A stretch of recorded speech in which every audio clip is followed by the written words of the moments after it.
Here's one of the most effective methods to help beginner barbers with lineups. I've even had students from barber colleges tell me that their schools have incorporated this method. Here's what you'll need to get started.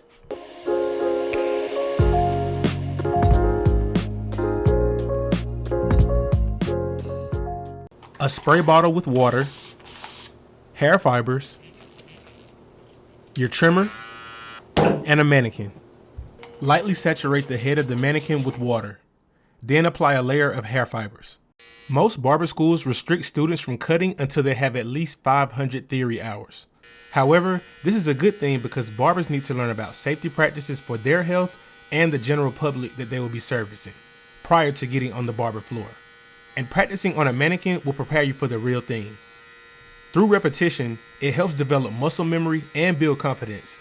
And this significantly reduces the anxiety often found with new barbers. And the great thing about this method is even if you mess up, just erase and start over. It also lets you practice on any shaped hairline imaginable.